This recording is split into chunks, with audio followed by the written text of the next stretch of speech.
In the last lecture, we talked about England on the eve of its colonial ventures and its first few attempts at North American settlement. In this lecture, we're going to be talking about Jamestown, which was the first permanent English colony in the New World. So, Jamestown has its beginning in the Virginia Company, which was a private company set up to make a profit. So, with the permission of the new king who succeeded Elizabeth, James I, the Virginia Company decided to set up a colony on the east coast of North America. Their main goal was to make money, and they hoped to make money in two ways. First, they hoped to discover gold, or perhaps silver, in the same way that the Spanish had. And second, they hoped that they might discover a route to the Pacific, because remember, the way that everybody hoped to make money at first was by finding a route to India and China so they could access spices and sell them to other Europeans. One important thing that the Virginia Company did is that when they wrote the rules for the colony that they were going to found, they preserved the rights of the colonists and declared that the colonists had all the same legal rights as Englishmen. And this would be an important precedent later during the American Revolution. The colony that the Virginia Company ended up establishing was in southern Virginia, and it was named Jamestown after King James. And they land in 1607 with 100 settlers, all men, and they establish a fort on a peninsula near the river.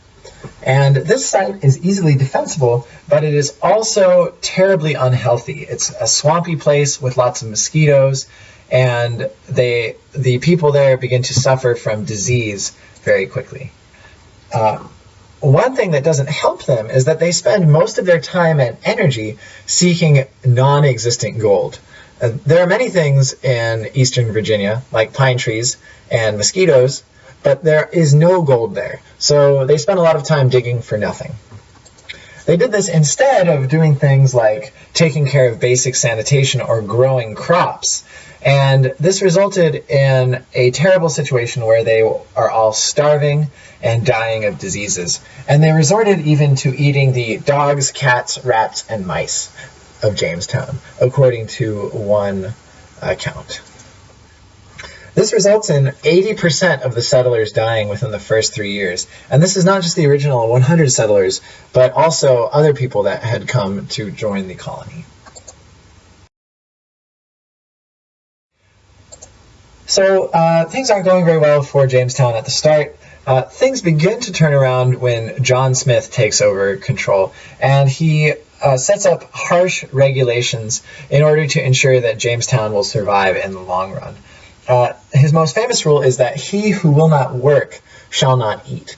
And basically this was because a lot of the people who ended up in Jamestown were kind of fancy, wealthy people, second sons who were hoping to go off and have an adventure. They weren't farmers, they weren't blacksmiths, they didn't know these useful skills that you needed to support yourself. But John Smith, whips them into shape and gets people working to actually fight for their survival.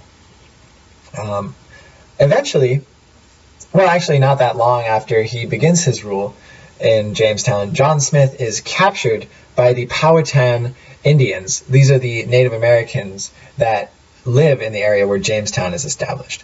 And they make him think that he's going to be executed, but the son of the chief of the Powhatan Indians, Pocahontas of Disney fame, intervenes to save John Smith. There's no romance or anything between them. She's actually still a very young girl at this point. But because she intervenes to save John Smith, this initiates a period of peaceful trading between the Powhatan Indians and the English, and this helps the English to survive for the immediate future.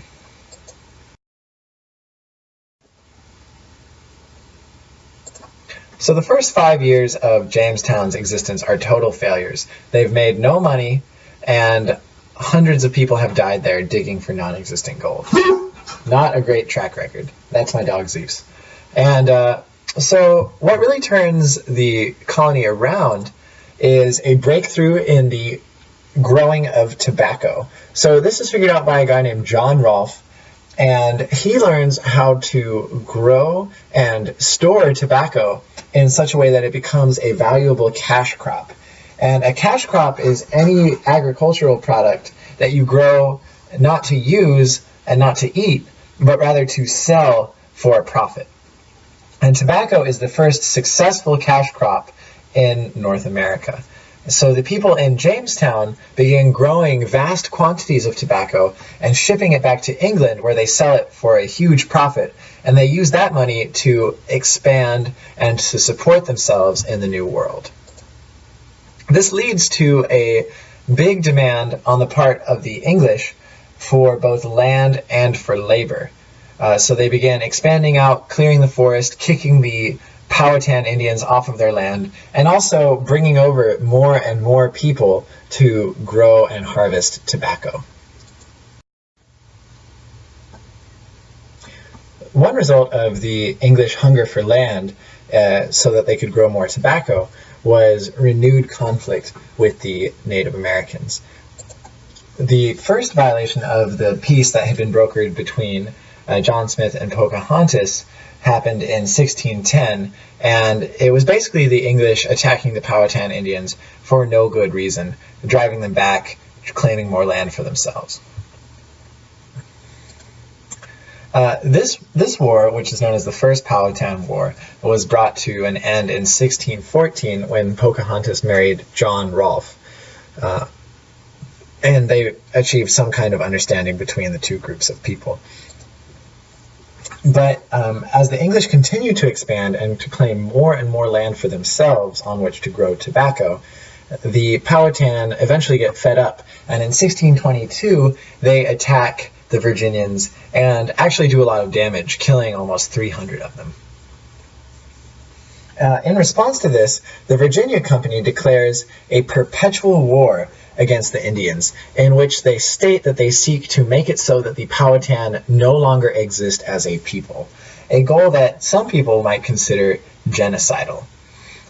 Anyway, the result of this perpetual war that the Virginians wage against the Powhatan results in the gradual extermination of the native population in coastal Virginia. Terms that I would like for you guys to hang on to and that will be on your key term sheet are listed here. Also, as usual, there are some key questions that I would like for you all to consider.